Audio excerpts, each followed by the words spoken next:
नमस्ते दोस्तों, मेरा नाम राहुल है।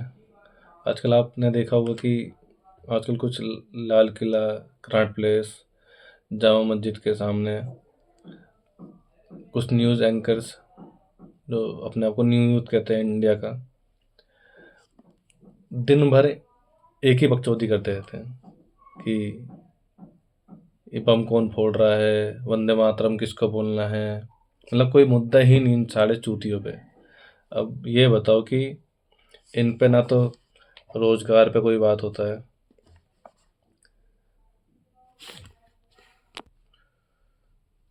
ना ही इनसे एयर पोल्यूशन पे बात होता है, ना ही इनसे पर कैपिटा इनकम पे बात होता है, ना क्लीन वाटर पे बात होता है। डे बाई डे इतने पेड़ काटे जा रहे हैं अडानी कंपनीज के थ्रू।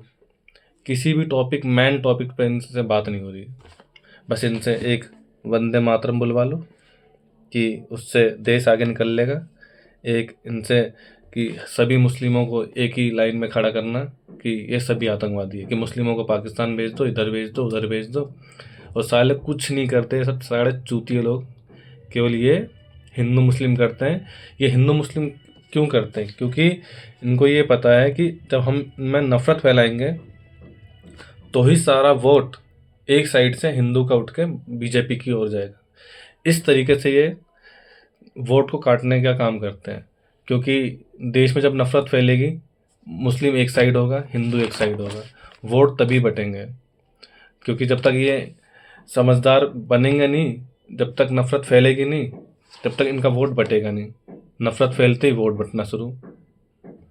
तो भाई, सभी जो वहाँ दिल्ली के आसपास सभी मुस्लिम भाई हैं, या जो भी सही भारतीय हैं मेरी नज़र में, तो उनसे बहुत अनुरोध है कि इन साले चूतों के मुंह लगा ही मत करो। इनके मुंह लगकर आप अपनी ही वैल्यू डाउन कर रहे हैं। आपके मुंह में माइक डाल देंगे कि भाई वंदे मातरम बोलो, और जब आप इनसे बोलोगे रोज़गार के ऊपर, इन्होंने कितने कॉलेज बना दिए। मैं फरीदाबाद की बात कर रहा हूँ। हरियाणा में पिछले 10 साल से इनकी सरकार है, अब तो ज़्यादा होने जा रहा है। इन्होंने ना तो कोई नया डिप्लोमा कॉलेज बनाया, ना कोई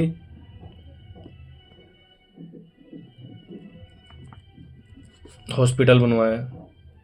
और इस टाइम मेरे को ऐसा लगता है कि पूरे भारत में सबसे ज़्यादा जो एयर पोल्यूशन है हमारे अपने ही फरीदाबाद में है।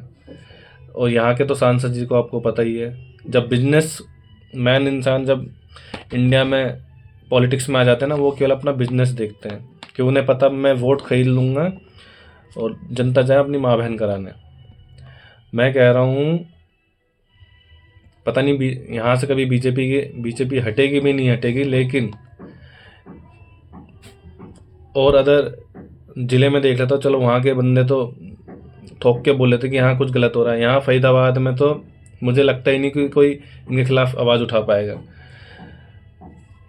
इतना इतना ज़्यादा डाउन हुआ पड़ा है एयर क्वालिटी यहाँ का कि जीना मुश्किल है। टॉन्सिल हो जाती है, आप बाहर निकलोगे तो बिल्कुल ही खांसते रहोगे।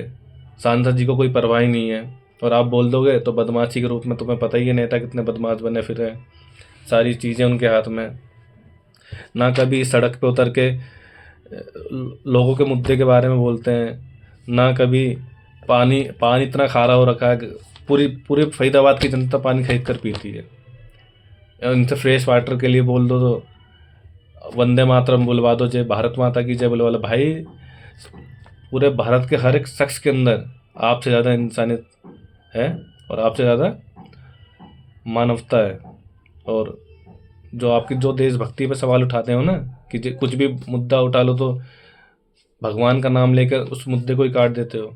तो भाई, आपको चुना है फरीदाबाद की जनता ने, तो थोड़ा अपने लोगों का ही भला कर दो, हमारा नहीं कर रहे हो तो। अब मैंने सुना है कि सुप्रीम कोर्ट ने वो 100 मीटर के ऊपर जो लेवल उसका ऊपर होगा तो पहाड़ी मानी जाएगी। अब तो अरावली पहाड़ियाँ जो हमारे फरीदाबाद में है, मेवला महाराजपुर से शुरू होते हुए गुजरात तक कहाँ कहाँ तक जा रही है, इसका भी दी एंड आने वाले टाइम में हो ही जाएगा। क्योंकि ग्रीन फील्ड एरिया जोन जो पूरी पहाड़ी पे था, अब तो पूरा सेक्टर बन गया है। आज तक किसी ने नोटिस ही नहीं करा कि ये नेचुरल रिसोर्सेस है। पहाड़ किसी के बाप ने नहीं बनाया बैंड चो यहाँ पे कि पहाड़ आया और आपने जाके टेक्टोनिक प्लेट्स आपस में टकरा टकरा दी और पहाड़ बन गए। ये नेचुरल बनते हैं। ये करोड़ों साल इस प्रोसेस को बनने में लग जाते हैं और एक झटके में पूरा नेचर ख़राब कर देते हैं। आप कभी नोटिस करना, जब एनएचपीसी मेट्रो से पार जाओगे ग्रीनफील्ड होते हुए, आप देखना जितने भी घर बने हैं वहाँ पे सारे के सारे पहाड़ियों पे बने हैं। क्यों? उनके बाप ने बनवाया पहाड़, जो इनने प्लॉट कटवा दिए। क्यों? जनता सरकार ने इनको कुछ बोला क्यों नहीं? अब आप धीरे धीरे देखते जाना कितने अंदर तक अरावली पहाड़ों पे घर इनके बनने लगे और प्लॉट कटने लगे। सबसे बड़ी बात, सोसाइटी बनने लगी। लेकिन किसी भारत फरीदाबाद की जनता ने इसके खिलाफ आवाज़ नहीं उठाया। क्यों? एक तो मुझे समझ नहीं आता लोग सरकार से क्यों डरते हैं। क्वेश्चन उठाना चाहिए तो सरकार से डरते हैं। और चलो मैं तो टॉपिक थोड़ा फरीदाबाद पे आ गया। मैं दिल्ली के जो कुछ चूतिया एंकर्स और न्यूज़ के एंकर्स बनते रहते हैं ना भाई, तुम उठाओ थोड़ा सवाल, हम भी तुम्हारे साथ में हैं। आप रोजगार पे उठाओ। एयर क्वालिटी तुम्हें पता है कितना डाउन हो चुका है? इतना डाउन हो गया सारा घर से बाहर निकलना बहन जो मुश्किल हो रखा है। तुमसे पर कैपिटा इनकम पे ही बात नहीं होती। क्लीन वाटर तुम्हें कितना मिल रहा है? पूरे एनसीआर की जनता पानी खरीद के पी रही है। चलो शुक्र है थोड़ा बहुत आम आदमी सरकार ने पानी का व्यवस्था करा था, वो तो उसको तो मैंने खुद देखा हुआ है ग्राउंड लेवल पे जाके। और